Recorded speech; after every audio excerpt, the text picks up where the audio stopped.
Friends and ఫ్యామిలీతో weekends కి farm house కి వెళ్ళి ఎంజాయ్ చేయాలనుకుంటే వెంటనే డోసే యాప్ ని డౌన్లోడ్ చేసుకుని బుక్ చేసుకోండి. నమస్తే, welcome back to Suman TV. Present మనతో పాటు ఉన్నారు కెరియర్ గైడర్ శ్రీధర్ గారు. నమస్తే సార్. నమస్తే. ఈ రోజుల్లో చాలా మంది ప్రతిదానికి కాంపిటీషన్ చూస్తున్నాం మనం. వేగంగా పరిగెత్తే వాళ్ళు పరిగెడుతున్నారు, తెలివి గల వాళ్ళు ఒక పక్కన ఉన్నారు, మరి ఎగ్జామ్స్ రాసే వాళ్ళు రాస్తూనే ఉన్నారు. మరి వీళ్ళందరిలో కూడా ఎవరు గెలుస్తారు అంటే పరిగెత్తే వాళ్ళు గెలుస్తారా, తెలివితేటలు టాలెంట్ ఉన్న వాళ్ళు గెలుస్తారా అంటే ఒకసారి. సో ఇప్పుడు తెలివితేటలు ఉండేవాళ్ళు సక్సెస్ వచ్చే అవకాశము పెద్దగా లేదు. ఒక విధంగా చెప్పాలంటే ఇప్పుడు 2026కి సో వేగంగా పరిగెత్తినంత మాత్రాన కూడా సక్సెస్ మనం గ్యారెంటీగా ఇవ్వలేము. ఎవరు సక్సెస్ పొందుతారంటే ఇప్పుడున్న పోటీ ప్రపంచంలో వ్యూహంతో వేగంగా పరిగెత్తాలి. వ్యూహం లేకుండా వేగంగా పరిగెత్తినా కూడా సక్సెస్ వచ్చే అవకాశం లేదు. ఇప్పుడు ఇండిగో చూసారంటే మీరు మన విమానయాన సంస్థ 2025లో డిసెంబర్లో వేగంగా పరిగెత్తింది.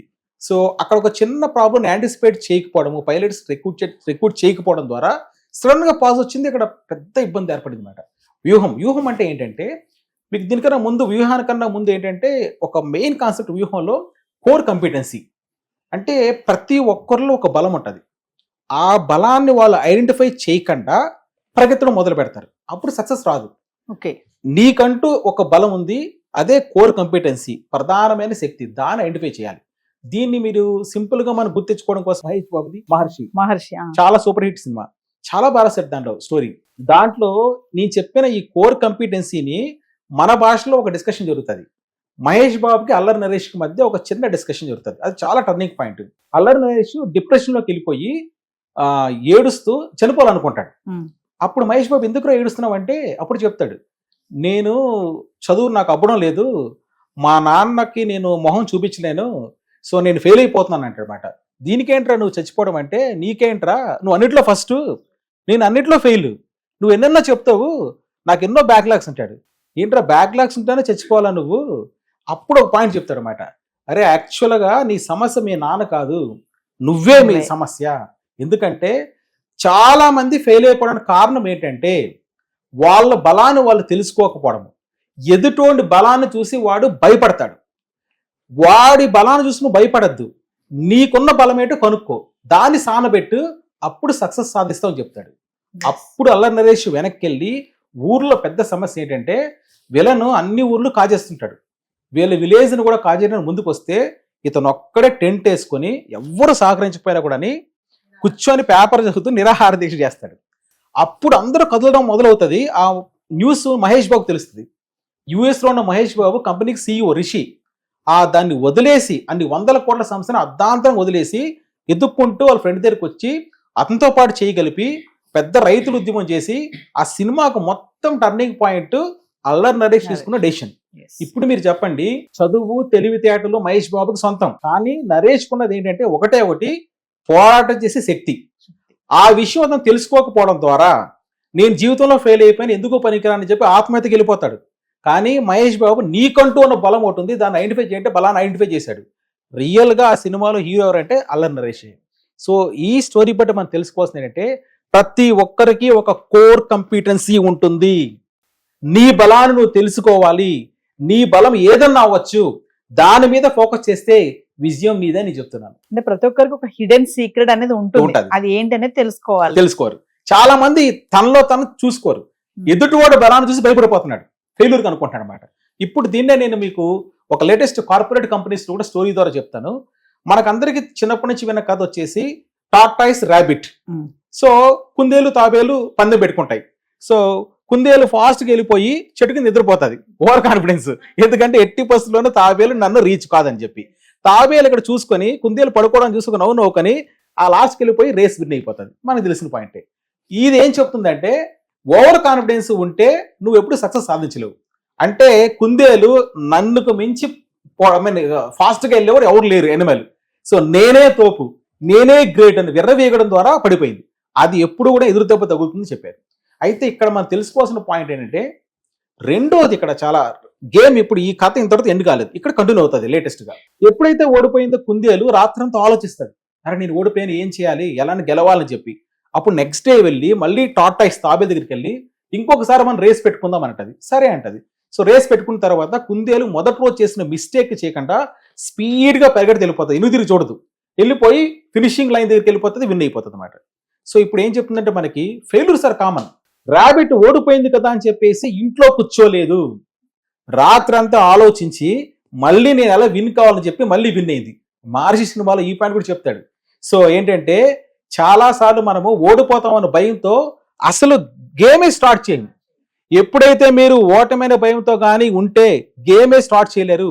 సో మీరు ఓటమైన భయం పక్కన పెట్టి గేమ్ ఆడండి. సో ఫెయిల్ అవ్వచ్చు, మళ్ళీ ముందుకు వెళ్ళొచ్చు.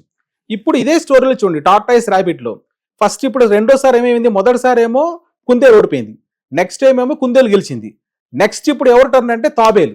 తాబేలు రాత్రంతా ఆలోచిస్తుంది, నేను ఓడిపోయాను ఎలా అయినా కూడా గెలవచ్చేమో ఆలోచించి నెక్స్ట్ డే ర్యాబిట్ పడుకుంటే లేపుతుంది, నేను ఓడిపోయాను కదా, నాకు ఒక ఛాన్స్ అంటది. ఏం ఛాన్స్ అంటది, నేను ఇంకొకసారి మనం రేస్ పెట్టుకుందాం అన్నది, నువ్వు పిలిస్తే నేను వచ్చాను కదా, నా కోసం నువ్వు రావాలంటది.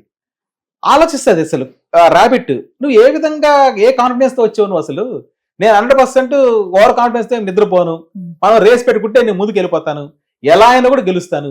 ఎలా గెలుస్తాను, లేదు నీ కోసం ఒకసారి నా కోసం ఒక ఛాన్స్ ఏంటి, సరే వెంటనే ఇస్తాను ఛాన్స్ అని చెప్తారు అనమాట. అయితే ఒక చిన్న రిక్వెస్ట్, రూట్ మారుద్దామండి, మీరు ఎలా వెళ్ళారు కదా ఈసారి ఎలా వెళ్దామండి, నువ్వు ఏ రూట్ అయినా పెట్టుకో, సో కొండపైన కూడా పెట్టుకో, గెలిచేది నేనే, తాబేలు కన్నా ఎప్పుడైనా కూడా కుందేలు గెలుస్తుంది, ఓకే రెడీ అంటుంది. Next day route change start అయింది. స్టార్ట్ అయిన తర్వాత so rabbit tortoise, rabbit fast గా పరిగెత్తి వెళ్ళిపోయింది అనమాట, తాబేలు వస్తుంది, ర్యాబిట్ ముందుకు వెళ్ళిపోయింది. ర్యాబిట్ అనుకున్నది అనమాట, ఎందుకంటే ఏదైనా ట్విస్ట్ ఉండొచ్చని చెప్పి మళ్ళీ ఎక్కడ రెస్ట్ తీసుకోలేదు, దానికి ఫెయిల్యూర్ నుంచి లెసన్ నేర్చుకుంది. వెళ్ళిపోయి లాస్ట్కి వెళ్ళిన తర్వాత దాని సర్ప్రైజ్ ఏంటంటే రూట్ చేంజ్ అయింది కదా, సడన్ గా ఆగిపోవాల్సి వచ్చింది. ఏంటంటే అక్కడ ఒక పెద్ద కాలువ, రోడ్డు మీద కాలువ పారుతుంది అనమాట. సో ట్రై చేసింది ఎగురుతామని చెప్పి, చాలా పెద్ద కాలువ, అసలు ఫుల్ వాటర్ పోతుందన్నమాట. అప్పుడు అర్థమైంది మాట, ఓకే ర్యాబిట్ కి సో ట్విస్ట్ ఇక్కడ ఉంది. సో తాబేలు రూట్ మార్చి సో ఎలా చేసింది అని తల పట్టుకొని కూర్చుంది. అప్పుడు నెమ్మదిగా తాబేలు నిదానంగా వచ్చింది, నవ్వుకుంటా వచ్చి దాన్ని చూస్తుండగానే ఆ కాలువ నెమ్మది ఈదుకుంటా దాటి అటువైపు వెళ్ళిపోయింది.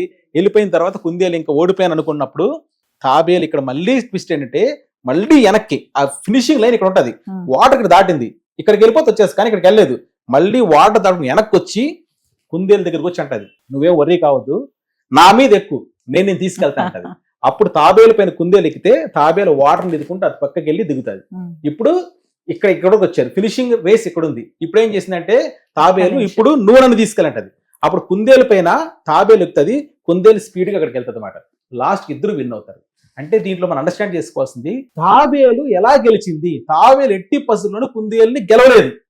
కానీ ఎందుకు గెలిచిందంటే తనలో ఉన్న కోర్ కంపిటెన్సీ, తనలో ఉన్న ప్రత్యేకమైన బలాన్ని ఐడెంటిఫై చేసి సక్సెస్ కొట్టింది. ప్రతి మనిషికి ఇప్పుడు నేను చెప్పిన మహర్షి సినిమాలో స్టోరీలో పాయింటే తాబేలు ఎట్టి పరిస్థితుల్లోనూ కుందేలు గెలిచే అవకాశం లేదు.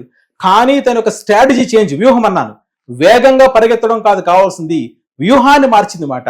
నాకున్న ప్రధానమైన శక్తి నీటిలో ఈదగలుగుతాను, నన్ను ఎవరన్నా విన్ కావాలంటే నీటిలో ఎవరు కూడా విన్ కాలేరు అని చెప్పి దాన్ని ఎక్కడ తీసుకొచ్చింది. అంటే నీ కోర్ కంపిటెన్సీని ఐడెంటిఫై చేసి దాన్నే ప్లే చేయాలి. లాస్ట్కి మళ్ళీ ఏం చెప్పారు, తను గెలవడం పెద్ద విషయం కాదు, తన పక్కనున్న వ్యక్తిని కూడా గెలిపించింది, కుందేలు కూడా గెలిపించింది. అదే టీం వర్క్ అంటే 1+1 అంటే 2 కాదు, ఒక్కోసారి 4 అనొచ్చు, లేకపోతే 12 కూడా అనొచ్చు.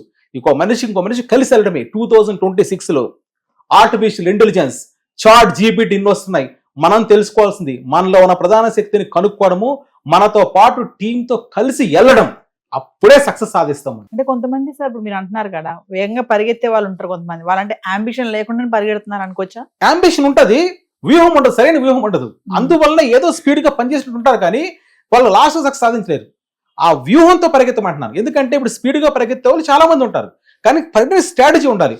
అంటే అవుట్కమ్ మీరు ప్లాన్ చేసుకోవడము, ఎగ్జాక్ట్ గా నా పరుగుకి ఆన్సర్ ఏంటి, ఇది ఉండాలన్నమాట. ఫర్ ఎగ్జాంపుల్ నేను ఇంటర్వ్యూ చేస్తున్నాను, నేను ప్రతిసారి ఆలోచించుకోవాలి. స్పీడ్ గా ఇంటర్వ్యూలు ఇవ్వడం కాదు కావాల్సింది, నేనిచ్చే కంటెంట్ ఎంతమందికి రీచ్ అవుతుంది, నేనిచ్చే కంటెంట్ ఎంతమంది మోటివేట్ అవుతారు, నేనిచ్చే స్టోరీ ఇది ఎంతమంది కనెక్ట్ అవుతుంది అని ఒక ప్లాన్ తో వ్యూహంతోనే పరిగెత్తాలి. కానీ నేను ప్రతిరోజు ఇంటర్వ్యూ చేసుకుంటూ వెళ్ళిపోవడమే ఉంది పరిగెత్తడం. ఇంటర్వ్యూలో కంటెంట్ మీద ప్రతిసారి అనాలిసిస్ చేసుకొని కొత్తగా మార్చుకొని ఎంతో మంది లక్షల మంది వ్యూవర్స్ ని మోటివేట్ చేయాలంటే ఒక స్ట్రాటజీ పెట్టుకోవాలి. నేను ఆ స్ట్రాటజీతోనే పరిగెత్తాలంటున్నాను. తెలివి, టాలెంట్, వేగం ఇవేం పనికిరావు. అంటే పనికొస్తది. అదే మీరు పెద్దగా సక్సెస్ సాధించాలంటే మాత్రము Yes. ఒక పెద్ద అడుగులు వేయాలంటే, మీరు జీవితంలో ఒక పెద్ద కెరీర్ కి ఎదగాలంటే స్ట్రాటజీస్ ఇంపార్టెంట్. కోర్ కాంపిటెన్సీ అన్నారు. Core competency. Thank you sir.